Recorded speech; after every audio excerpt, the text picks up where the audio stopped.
누가복음 16장 19절부터 31절 말씀 보겠습니다.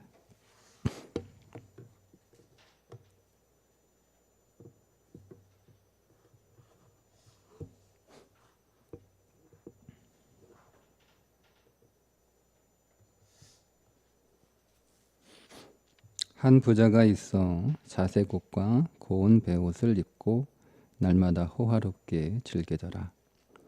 그런데 나사로라 이름하는 한 거지가 헌데투성이로 그의 대문 앞에 버려진 채 그 부자의 상에서 떨어지는 것으로 배불리려 하매 심지어 개들이 와서 그 헌데를 핥더라.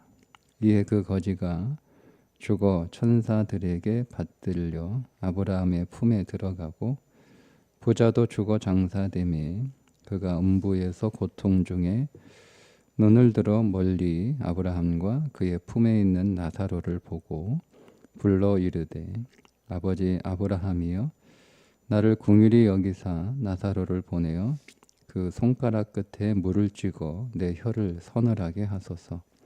내가 이 불꽃 가운데서 괴로워하나이다. 아브라함이 이르되 이에 너는 살았을 때에 좋은 것을 받았고 나사로는 고난을 받았으니 이것을 기억하라. 이제 그는 여기서 위로를 받고 너는 괴로움을 받느니라. 그뿐 아니라 너희와 우리 사이에 큰 구렁텅이가 놓여 있어 여기서 너희에게 건너가고자 하되 갈 수 없고 거기서 우리에게 건너올 수도 없게 하였느니라. 이르되 그러면 아버지여 구하노니 나사로를 내 아버지의 집에 보내소서. 내 형제 5이 있으니 그들에게 증언하게 하여 그들로 이 고통받는 곳에 오지 않게 하소서. 아브라함이 이르되 그들에게 모세와 선지자들이 있으니 그들에게 들을지니라. 이르되 그렇지 아니하니이다. 아버지 아브라함이여 만일 죽은 자에게서 그들에게 가는 자가 있으면 회개하리이다. 이르되 모세와 선지자들에게 듣지 아니하면 비록 죽은 자 가운데서 살아나는 자가 있을지라도 고난을 받지 아니하리라 하였다 하시리라. 아멘. 부자와 나사로의 비유인데요. 부자와 나사로의 이야기를 우리가 읽으면서 그동안 우리가 가졌던 어떤 고정관념으로 이 말씀을 읽게 되면 이 말씀이 정작 의도하고자 하는 즉 주님이 1차 대상의 바리새인들이고 2차가 제자들인데 그들에게 주님이 무엇을 말씀하시려고 하는지에 대한 메시지가 흐려지거나 왜곡될 수 있습니다.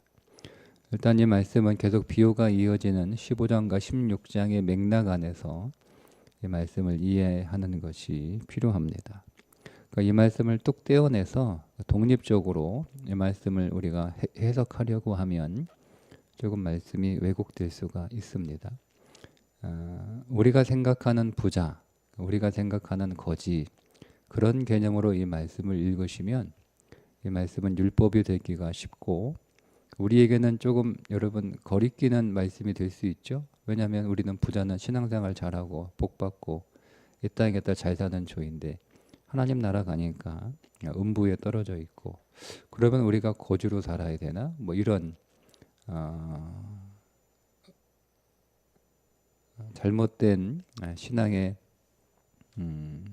어떤 프레임이 만들어 질 수 있고요. 그렇게 읽다 보면 이 말씀은 우리에게 전혀 감동이 되지 않죠. 누구에게 이런 말씀이 감동이 되냐면 나사로와 같이 거지가 되어 병들어 버려져서 부잣집 대문 앞에서 동냥하여 사는 그런 처지에 있는 사람들에게만 이 말씀은 조금 위로가 되겠죠. 근데 이 말씀은 전체 맥락 구조에서 우리에게 구원이 무엇인가, 구원이 어떻게 임하는가, 회개는 어떤 것인가 그런 것을 예수님이 말씀해 주시기 위하여 자기 의와 자기 스스로의 열심으로 살아가는 바리새인들에게 그것은 우리를 생명으로 이끌지 못한다라고 하는 것을 계속 깨우쳐 주시기 위하여 주신 비유들의 연장선상에 있기 때문에 그런 맥락에서 이 말씀을 좀 다시 읽어볼 필요가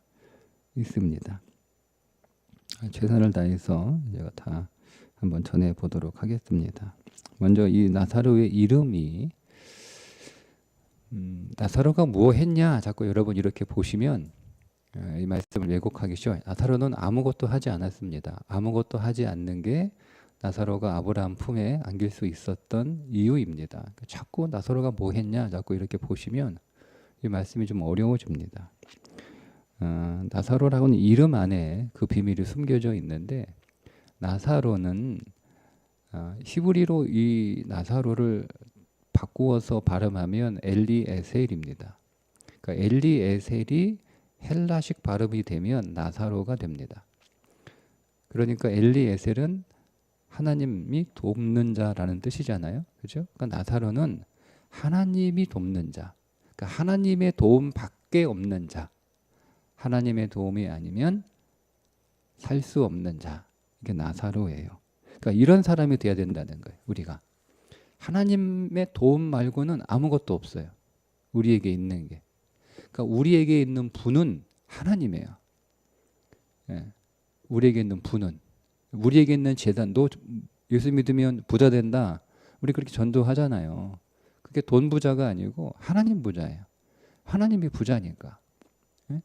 그러니까 이 나사로에게 있어서의 분은 하나님밖에 없는 그런 사람이라는 거죠. 자, 그러나 이 나사로가 부자의 상에서 떨어지는 것으로 배불리려 하며 심지어 개들이 와서 그 헌대를 핥더라. 그러니까 여기서 부자가 이제 두 가지 이중적 의미를 가지고 있는데요. 하나는 긍정적인 의미의 부자. 그러니까 나사로에게 있어서의 부자는 어떤 사람이면 하나님이에요. 하나님. 왜냐하면 이 부자라고 하는 이 단어가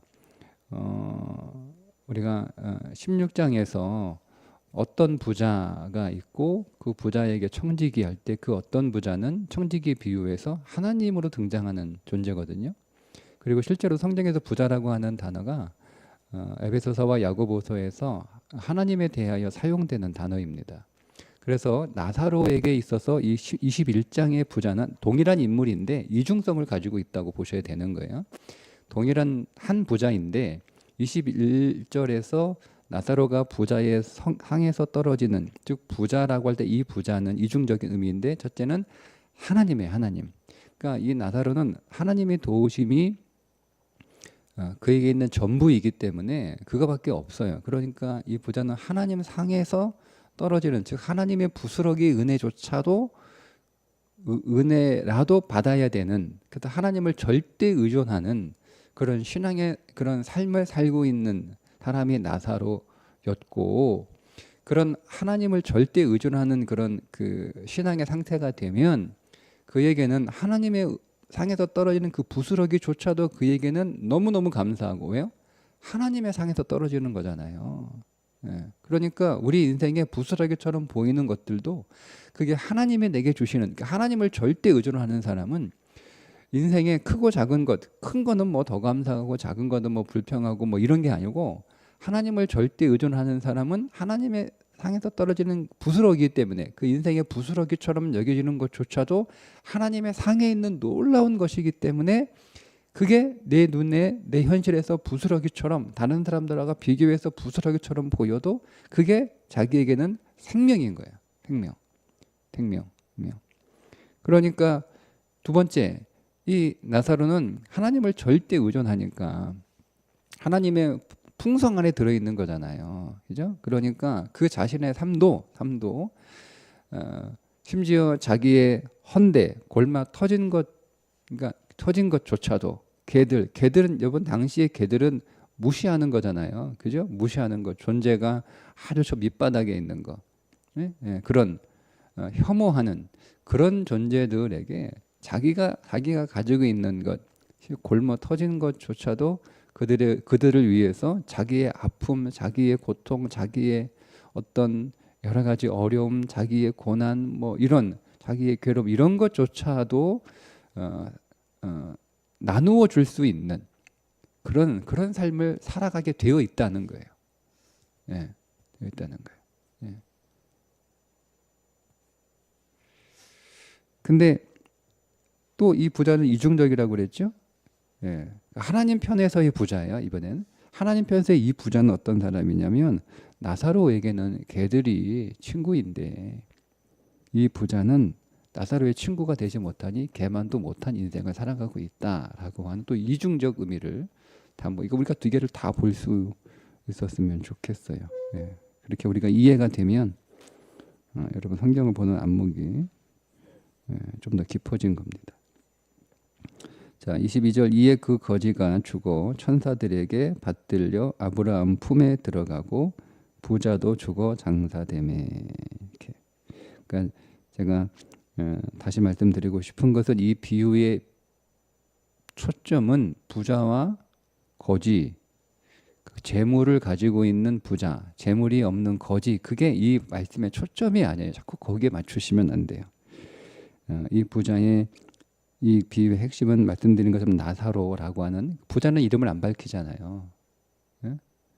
예. 나사로는 정확하게 이름이 있잖아요.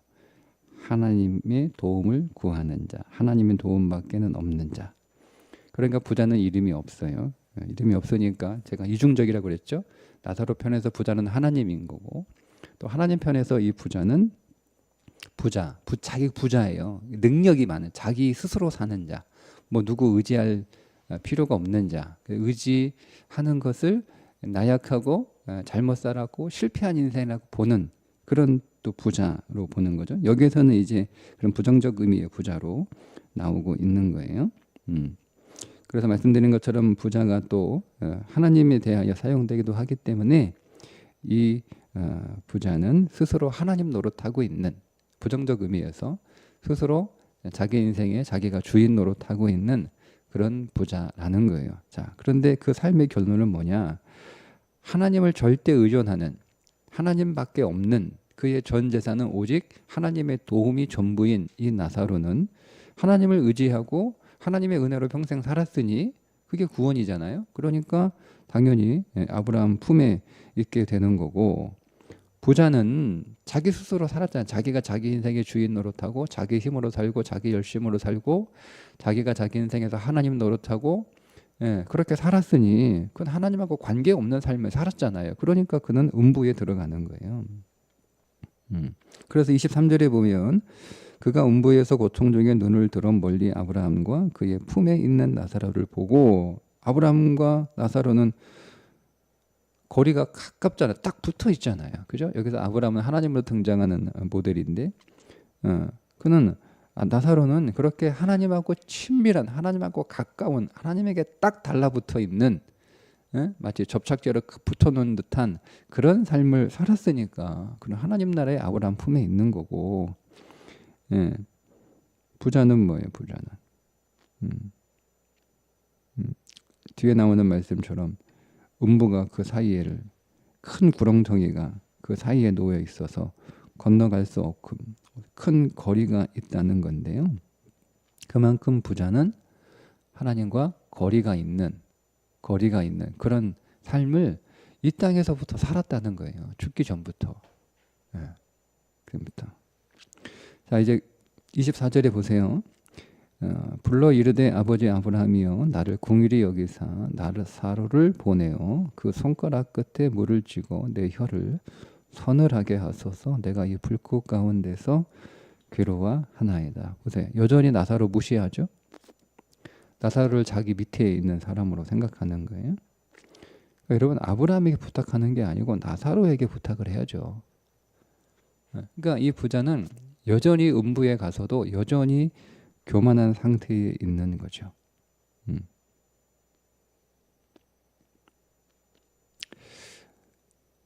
그가 아버지 아브라함 이렇게 부르고 있잖아요. 그는 이보다는 혈통적 특권에 의한 구원에 믿음을 가지고 있었던 삶을 살았어요. 그러니까 내가 아브라함의 후손이니까 당연히 아브라함 품에 들어가지. 바리새인들이 가지고 있던 생각이잖아요. 근데 그거는 혈통적 특권은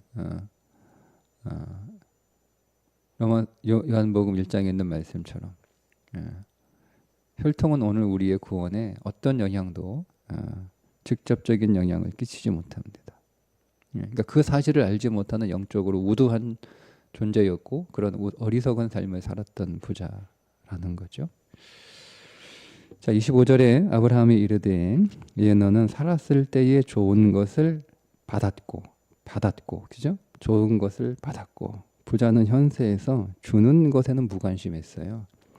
받는 거, 오직 받는 거, 그거에 익숙한 삶을 살았다는 거죠. 제가 쭉 이렇게 앞에 청지기에 비유해서 말씀드린 것처럼 청지기는 주인의 창고에 돈을 쌓는 것이 아니라 그 창고에 있는 것들을 꺼내서 나누어주는 삶을 살아가는 것이 의로운 청지기의 삶이고, 그것을 위해서 오늘 우리를 부르셨다는 것이고, 그게 하나님의 경제잖아요. 하나님의 경제는 쌓는 게 아니에요. 나누어주는 거예요. 잘 어떤 규칙에 따라서 잘 이렇게 분배해 주는 게 하나님의 경제인 거죠. 근데 우리는 돈을 많이 쌓아놓으면 그게 잘 산다라고 생각하잖아요. 아니요, 여러분. 돈을 아무리 많이 쌓아놔도 그것을 믿음에 따라 하나님의 뜻을 따라 잘 나누어 주지 않으면 그는 결코 부자가 아니에요. 돈을 많이 쌓는 게 성경에서는 부자라고 말하지 않아요. 진짜 부자는, 많이 쌓는 부자는 어리석은 부자라고 부르고, 진짜 부자는 의로운 청지기다 이렇게 부르는 거예요. 잘 나누어 주는 사람이니까. 그러니까 이 부자는 많이 쌓아놓는 것. 그러니까 바리새인들에게 적용을 하면 율법을 많이 쌓는, 자기 의를 많이 쌓았던 사람이에요. 근데 그 의를 나눠주지 않잖아요. 왜? 자기가 쌓았으니까. 그러니까 사람들을 정죄하고 비난하고, 그래서 자기보다 못한 삶을 사는 사람들은 무시하고 뭐 욕하고, 그런 사람들하고 어울리지 않고, 이런 삶을 살았던 게 부자예요. 부자. 여기 나오는 부자. 나사로는 그렇지 않잖아요. 그가 하나님을 절대 의존하니까 그에게서 의는 자기 스스로 얻을 수 있는 의가 아니에요. 그는 철저하게 가난한 자이기 때문에 자기 스스로 얻을 수 있는 의가 없어요. 스스로 얻을 수 있는, 그건 능력이 안 돼. 그게 가난하다는 뜻이에요. 능력이 안 돼. 그러니까 그에게 의는 하나님으로부터 와야 되는 거예요. 그러니까 그에게 의를 하나님으로부터 의롭다함을 인정받았기 때문에 그는 자기 스스로 자기 율법을 잘 지켜서 자기가 어디든 의로 살아가는 인생이 아니고 하나님의 선물로 주는 은혜의 의로 살아가는 자이기 때문에 그도 역시 사람들을 정죄하지 않는 거예요. 비난하지 않고 여전히 덮어주고 그 은혜를 나누어주고 용서하고 이해해주고 기다려주고 격려해주고 이런 삶을 살았던 거죠. 이게 삶이 다르다라는 거예요. 자, 26절 그뿐 아니라 너희와 우리 사이에 큰 구렁텅이가 놓여 있으니, 자, 부자와 하나님 사이에 구렁텅이가 있었다라고 하는데 이 그 시제가 하나님 나라에 와서 거리가 떨어진 게 아니고요. 세상에 살 때부터 계속 그 구렁텅이는 놓여 있었다는 거예요. 계속 이미 오래전부터 하나님과 아브라함 그 부자 사이에 큰 구렁텅이가 이미 그 가운데 있어서 그거를 누구도 옮겨 넣을 수 없고 누구도 메울 수 없는, 없앨 수 없는 그런 구렁텅이라고 하는 의미를 전달하는 문장이에요. 그러니까 하나님 나라 가서 그 구렁텅이가 생긴 게 아니었죠. 이 땅에서부터 그는 그렇게 큰 하나님과의 거리가 있었어요. 억울하죠. 바리새인들은 하나님하고 친하다, 가깝다 이렇게 자부하고 믿었던 사람이잖아요. 그런데 하나님 나라 가보니까 그들 사이에, 하나님과 자신들 사이에 건널 수 없는 큰 구렁텅이가 있는 거예요.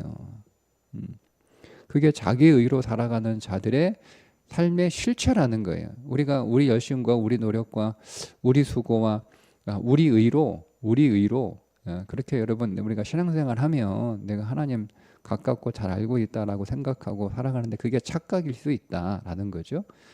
바리새적 신앙이라면 그럴 수 있다는 거예요. 자, 27절 이르되 그러면 아버지여 구하노니 나사로를 내 아버지의 집에 보내소서. 그러니까 여기서 나사로를 보내달라고 하는 것은 전령으로 보내달라는 의미이기보다는요, 좀 더 깊이 묵상을 하게 되면 나사로와 같은 그런 삶을 살아가는 영적인 삶이죠. 그런 영생의 삶을 깨우쳐 달라는 의미인데 나사로의 삶은 말씀드린 것처럼 절대 의존의 삶이잖아요. 하나님의 도움밖에는 아무것도 없는 사람이란 말이에요. 자, 그런데 여전히 스스로 얻는 자기 의로 살아가는 형제들에게 나사로의 삶을 보여줘서 깨우쳐 달라는 거예요. 예. 자, 그럼 보세요, 여러분. 우리 주위에 나사로와 같은 삶을 살아가는 이들이 있습니다. 절대 하나님을 의존하는 살아가는 사람들, 그들에게 있어서 그리스도가 유일한 보화인 사람들, 하나님의 도움밖에는 아무것도 없는 그런 사람들, 우리가 여러분 그런 사람들을 눈여겨보나요? 아니면 세상 부자들을 눈여겨보나요? 우리는 세상 부자들을 눈여겨봐요. 우리는 이 나사로와 같은 삶을 사는 사람이 분명히 우리 주위에 있거든요. 근데 우리는 그런 사람들에게는 눈길이 가지 않아요. 도전도 받지 않아요. 그냥 머릿속으로는 야, 저 사람 정말 신앙적으로 살려고 노력하는 거 애쓰는구나, 이렇게 우리가 이해할 수는 없고 인정할 수는 있을지 모르지만 그 사람이 그런 삶을 그냥 정말 오늘 우리의 마음이 끌리는, 우리의 마음이 주목하고 눈여겨보는 인생은 뭐예요? 여기 나오는 부자예요. 세상 부자들. 그게 안 된다는 거예요. 자, 28절, 내 형제 다섯이 있으니 그들에게 증언하게 하여 그들로 이 고통받는 곳에 오지 않게 하소서. 이게 다섯 형제가 왜 하필이면 다섯일까? 저는 일단 이렇게 이 해석을 합니다. 다섯 형제는 모세 오경을 상징하는 거죠. 율법을 대표하는 거예요. 그러니까 율법에게 가서 그 율법의 본질은 스스로 그 율법을 성취하는 게 아니고 하나님을 절대 의존하는 하나님의 은혜로 말미암아 그 율법이 성취되고 그 은혜로 성취한 율법이 우리에게 주어지는 것이라고 하는 것을 깨닫게 해달라라고 요청하는, 좀 어려울 수 있는데 여러분, 그래서 그 율법을 통해서 은혜를 볼 수 있게 만들어 달라. 그 은혜가 누구예요? 그리스도죠.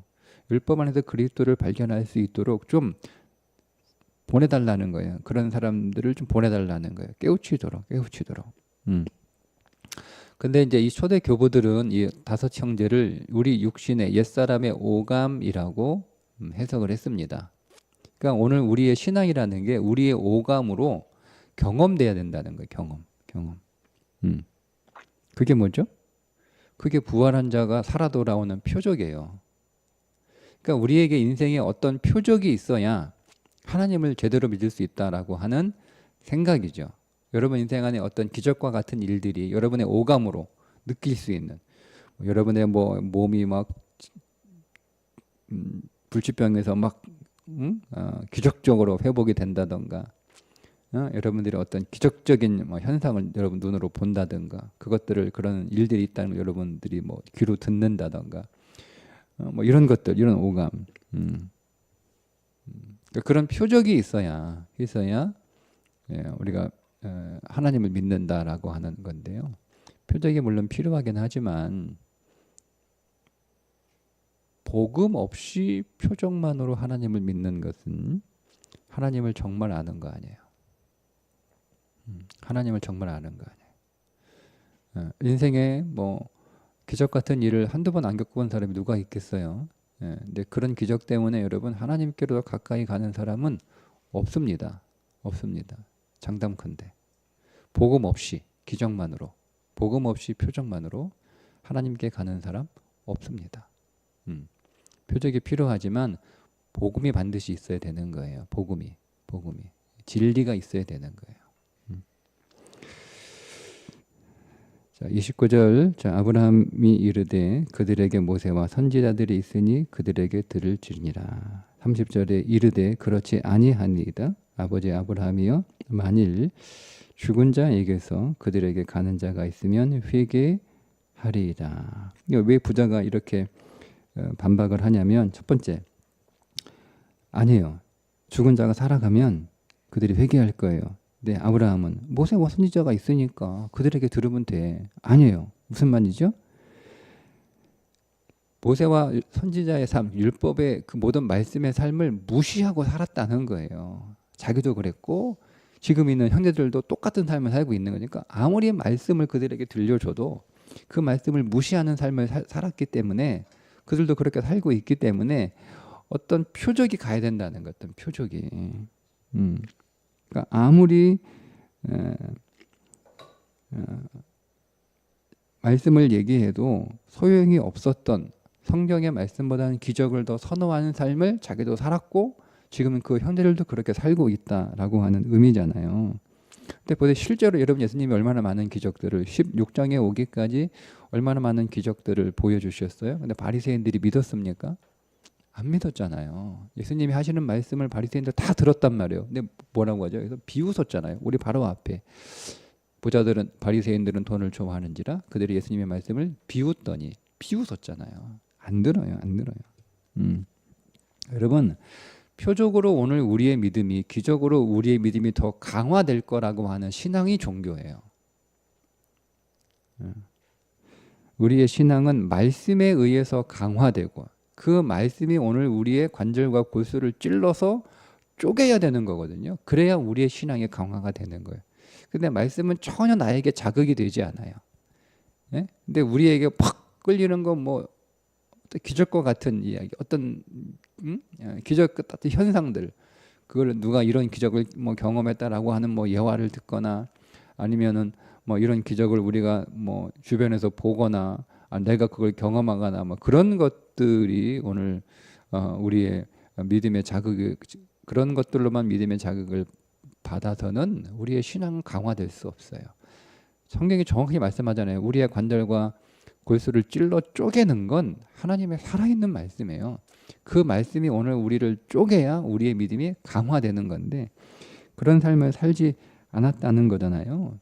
그러니까 소용없다는 거예요. 근데 여러분, 이 부자는 뭐예요? 계속 반론을 제기하잖아요. 반론을 아니라고 계속 불신을, 아니 아브라함이, 하나님으로 모형되는 아브라함이 얘기하는데 그 아브라함의 말을 지금 계속 반론을 제기하죠. 그러니까 거기 가서도 불신이에요. 거기 가서도. 자, 보세요. 자기가 갈 사람을 지정하죠. 방법도 결정하죠. 누구한테 가야 되는지도 자기가 결정하죠. 무슨 말을 해야 되는지도 자기가 결정해요. 그죠? 불신이에요, 불신. 그러니까 땅에서도 듣지 않으니까 가서도 안 듣는 거예요. 그러니까 여러분, 이 사람이 얼마나 귀막은 삶을 살았어요. 그러니까 하나님을 믿었다라고 하는 바리새인들이요, 하나님의 말씀에 대하여 전혀 듣지 않아요. 그것이 얼마나 그렇게 고집스럽게 안 들었는지, 하나님 나라 가서 하나님이 하시는 말씀인데도 거기에 반론을 제기하고 자기가 다 결정해 주는 거야. 누구 보내세요? 방법도 가르쳐줘요. 그리고 누구에게 가는지도 가르쳐줘요. 가서 무슨 말을 해야 되는지까지 다 정해주는 거예요. 이건 회개가 아니에요, 여러분. 잘못된 회개. 이 사람이 지금 회개하는 게 아니에요. 깨우쳤는데 이건 깨달음이 아니에요. 깨달음이 아니에요. 예? 예? 그러니까 여러분, 우리가 어떤 음부와 같은 인생의 고난을 당해서 정신 바짝 차리는 건 회개가 아니에요, 여러분. 예. 내가 내 힘과 내 스스로 내 의의를 쌓는 인생을 살았기 때문에 내가 이 지경이 되었구나라고 깨달아서 이제는 하나님을 절대 의존하는, 내 인생에 내가 가진 거는 하나님의 도움밖에는 없다. 그게 내 인생의 전부다. 내 재산의 전부는 하나님의 은혜가 전부다라고 돌이키는 게 진짜 회개지. 이 사람은 전혀 회개하지 않아요. 그냥 그 잠깐의 그 음부의 삶이 고통스럽고 괴롭고 힘들 뿐이에요. 그걸 빨리 모면하는 것밖에 이 사람은 다른 생각이 없어요. 다른 생각이 없어요. 그러니까요, 보세요, 여러분. 자기 의로 회개하는 게 회개가 아니에요. 자, 31절에 이르되 모세와 선지자들에게 듣지 아니하면 비록 죽은 자 가운데서 살아나는 자가 있을지라도 권함을 받지 아니하리라 하였다 하라. 죽은 자 가운데 살아나는 사람, 부활을 체험한 사람이잖아요. 그리스도 안에서 죽고 살아난 자들이에요. 말씀을 듣지 않는 자들은 그들의 권함을 받아도 받지 않는다는 겁니다. 라는 거예요. 말씀 안에서 여러분 그리스도를 발견하셔야 돼요.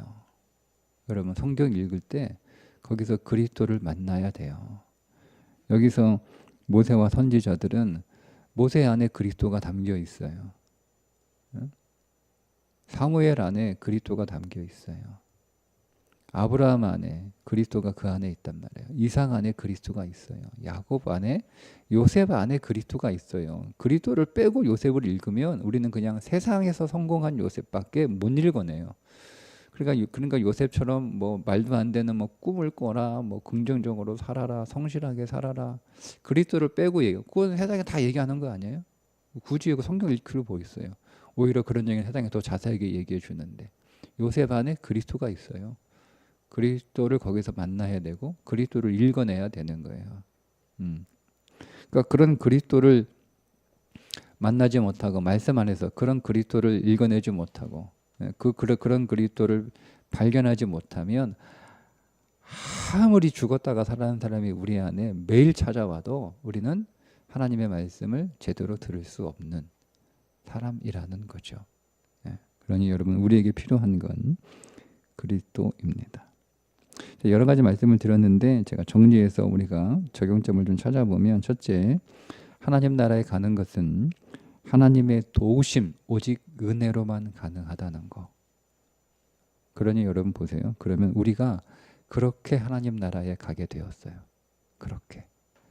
나는 나사로와 같은 존재예요. 나사로와 같은 존재예요. 그래서 하나님의 도움 말고는 가진 게 없는 내 재산은 하나님이 전부인 거예요. 그거밖에 없어요. 근데 그게 우리는 너무 비참하다. 우리 그렇잖아요, 여러분. 우리는 다른 사람들처럼 통장에 돈도 많고 재산도 많고 삶의 여유도 있고, 그러면 그런 상태에서 예수 믿으면 우리가 예수 믿는 것도 막 폼도 나고 막 자랑도 하고 자신 있게 예수 전하는데 가진 게 믿음밖에 없어. 우리는 너무 초라하게 생각하지 않나요? 내게는 하나님밖에 없어. 하나님밖에. 근데 여러분, 이게 얼마나 놀라운 보배이고 보물인지. 그래, 사도 바울이 바로 이 사람이잖아요. 사도 바울이 이 사람이에요. 사도 바울이 나사로예요. 사도 바울이. 예? 내가 그리스도를 보배로 알아. 예? 그를 아는 것을 가장 고상한 것으로 여겨. 이제는 내가 유익하던 것들을 다 버리고 배설물로 삼았다고 얘기하잖아요. 그러니까 우리가 사실 그게 오늘 우리의 신앙의 목적지가 돼야 되죠. 그렇게 사셔야 됩니다. 저도 마찬가지고. 근데 그게 신앙의 싸움이에요. 우리가 정복해야 될 가나안이죠. 근데 우리가 어떤 진리 안에서 깨닫는 거예요. 나는 믿음밖에 없는 게 너무 초라하고, 그런데 오늘 이 말씀을 보니 믿음밖에 없는 게 진짜 감사한 거구나. 왜요? 우리가 그 어떤 세상의 부로 하나님 나라에 갈 수 없어요. 오직 하나님의 은혜로 하나님 나라에 갈 수 있습니다. 그 은혜를 하나님이 내게 부어주셨고 내게 그 은혜를 소유하겠으니 얼마나 감사한 일인가. 표적이 불필요한 건 아닙니다. 필요합니다. 우리의 신앙에 도움이 됩니다. 그러나 표적 자체만으로는 믿음이 될 수 없다. 반드시 복음이 있어야 되는 거예요. 복음, 예수 그리스도가 있어야 되는 거예요. 그래서 표적으로 강화되는 종교가 아닌 하나님의 그 생명의 말씀, 그 말씀, 그게 뭐예요? 그리스도죠. 그리스도를 발견하는 말씀, 그리스도를 우리가 만나고 체험하는 말씀. 그 말씀 안에서 우리는 우리의 믿음이 더 강화되고 더 그리스도를 풍성하게 누리고 우리가 이 땅에서 승리하는 삶을 살아갈 수 있다는 것을 오늘 우리의 믿음에서 깨달아지고 적용될 수 있기를 주님의 이름으로 축복합니다. 기도하겠습니다. 하나님 아버지, 오늘 우리가 나사로인 것을 감사합니다. 우리가 나사로로 더 살아가게 하시고 나사로처럼 하나님의 은혜가 내가 가진 전부가 되는, 오직 하나님의 도우심이 내가 가지고 있는 모든 것이 되는 하나님을 절대 의존하는 믿음의 삶을 더 주셔서 오늘도 하나님만을 의지하게 하시고 하나님만을 붙들게 하시고 하나님의 땅에서 떨어지는 것이 부스러기처럼 이 땅에서의 모습으로는 보여도 그것이 하나님의 상에서 떨어지는 것인 줄 알고 감사하며 기뻐할 수 있는 믿음의 눈을 더 열어주시고 그 믿음 안으로 더 들어가는 삶이 되게 해 주옵소서. 예수님의 이름으로 기도합니다. 아멘.